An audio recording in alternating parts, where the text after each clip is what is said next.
UVCE Chronicles, sing it loud. Echoes of our past, we're proud. From the heart of Bangalore to the world we soar. Hello to all our viewers and listeners. Welcome to another exciting episode of UVCE Chronicles. My name is Varsha Rao and I am from 6th semester AIML.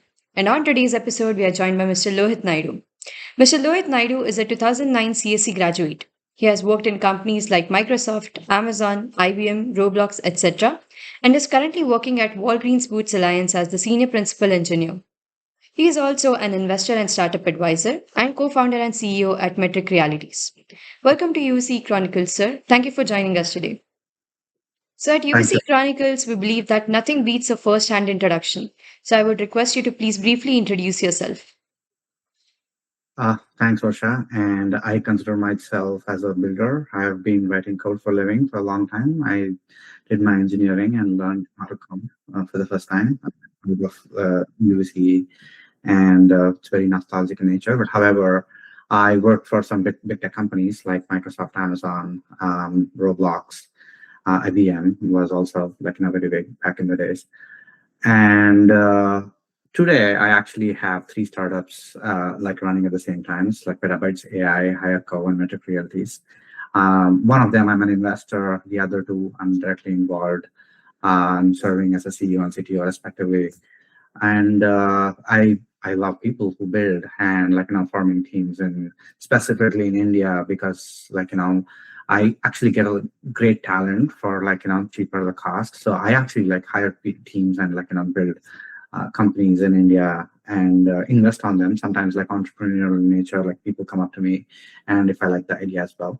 So yeah, in brief, I'm a builder. I've worked at big tech. I'm an investor and build, and help people build as well.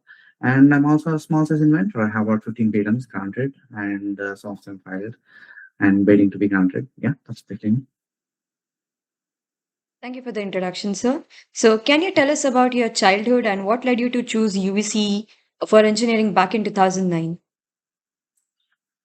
Just like most people in India, I think it is demand and supply. And we know that the supply of engineers, specifically between 2000 and 2005, from India was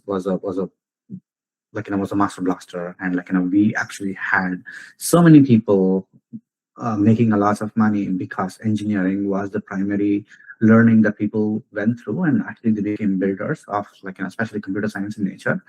So I actually took up based on the facts that okay, there's a lot more demand for engineering than the supply there is in the world, and how I can play a role in that particular, basically to come up with a better lifestyle for life, for families and everything else.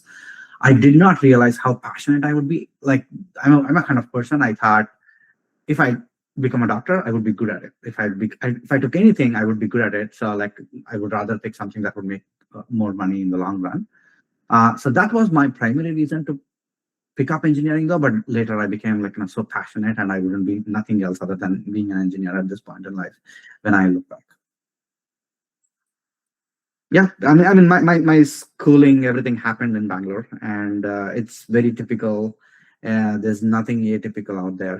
I had parents, who were wanting me to be nothing but successful, and they would encourage, and they would be happy with anything that I take. But I ended up taking engineering, specifically computer science and electronics were most popular, but I love more computer science, so I ended up choosing UC. That's really interesting, sir. So, beyond academics, what did college life look like for you back then at UVC? And is there any favorite memory that has stuck with you? Yes, for a long time on YouTube, we actually had a video of us dancing on the stage, during the fest. That was kind of very memorable. I don't know if the video might still exist on YouTube. But making good set of friends, and especially the social circle that UVC bought, is still alive inside me, and the friends that I met then are still best friends. So yeah, I actually built a great life, not just through academics, but also through extracurriculum, limited extracurriculum that we were provided with. Yeah. I think that's really relatable amongst most UVCNs. They do end up finding great friends. So, as Absolutely. an investor, what do you look for in a startup pitch? What makes you interested? What's one red flag? A red flag would be like how fast somebody is building, and the quality of the build that they are doing, and how many. I actually see software as Lego blocks, and how many of those Lego blocks are reusable in the long run. That is something that's important to me. Even if you end up pivoting from one idea to another, how much of that code or Lego blocks that has been built is reused. In the age of AI, I am still wondering how much those actually provide value for when you actually pivot ideas. But I still think thinking in terms of smaller reusable blocks or abstractions is important, and how academically designed those software is, that is important to me. And the second thing is the product market fit. I think product market fit is like a spectrum. Now you might have a one or two customers. You might have competitors who's exactly doing the same. That actually proves some kind of product market fit as well. And how much CEO or CTO in the company is spending on sales versus actual building. That ratio is very important to me as well. I think startups are more about sales than building, and that is true. And that is something that I see, how social they are and how fast they're able to sell and convert rather than just being builders is very important to me. And I do angel investing. uh, I've done for a couple of companies, and people who are watching this video can reach out to me as well if they have good ideas. Thank you for those insights, sir. So, without doubt, you've had an incredible career. What's something that did not work out for you, and what did it teach you? I think I wasted a lot of time in the initial years. I had this employee mindset. I mean, most of us still do. I think there's nothing wrong with it. But I think a significant amount of career thinking in terms of an as an employee, and the career as a choice only through promotions. I almost regret thinking in that direction at one point of my life. That would be my regret. That's the only one so far. That's great. So, for students interested in Gen AI, cloud, and data, especially the 2027 batch that would be heading into placement soon, what should they focus on learning right now? I think you should be learning on how to integrate with other things. Building code and building software has been easier in throughout the history of humankind. We could be better creators and faster creators now. So I think there has to be a distribution channel.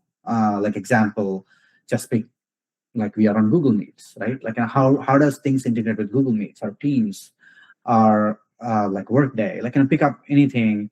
Like how do I actually build plugins or extensions of any existing software that's already distributed in the world, and how can I monetize that?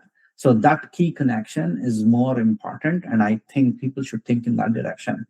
There's an existing distributed software around the world that's famous. How can I leverage this uh, to build something that's valuable? The moment you are dependent, I would not even say you're actually dependent. You are actually using the distribution channel of an existing software.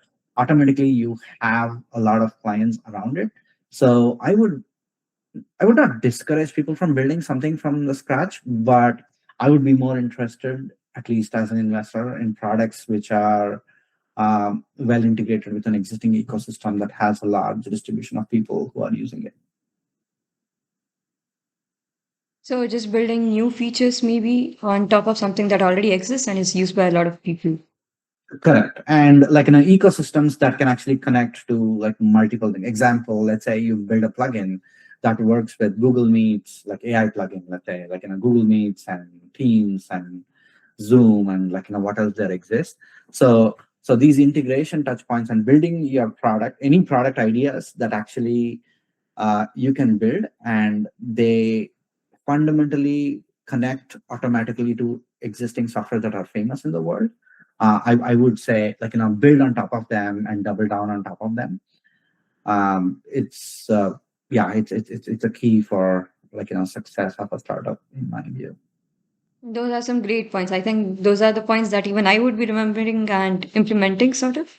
So, for students who want to start their own tech venture one day, what's one piece of advice you'd be giving them? So let me tell you a story. Let's say there was two islands. Okay, in one island there were a lot of snakes and dinosaurs, and if you go there, you will get killed. And another island where there were people peacefully living. And if you want to be a king of the good island, right? After 4 years, you will be sent to an exile on the second island. So nobody comes forward to be a king of the first island because they will eventually die after 4 years. But there was one guy who came and became a king of first 4 years in the good island, and then he didn't mind going to the second island. But the thing is, when you are a king of the first island, you get unlimited power. So somebody asked him on his last day as a president of the first island, good island, hey, what do you are you okay to be killed now by dinosaurs? And the king said, no, actually, in the 4 years, I went and built the other island so clean and green. I actually sent a lot of soldiers to kill all the dinosaurs. Now I'm going to be a king for that island forever.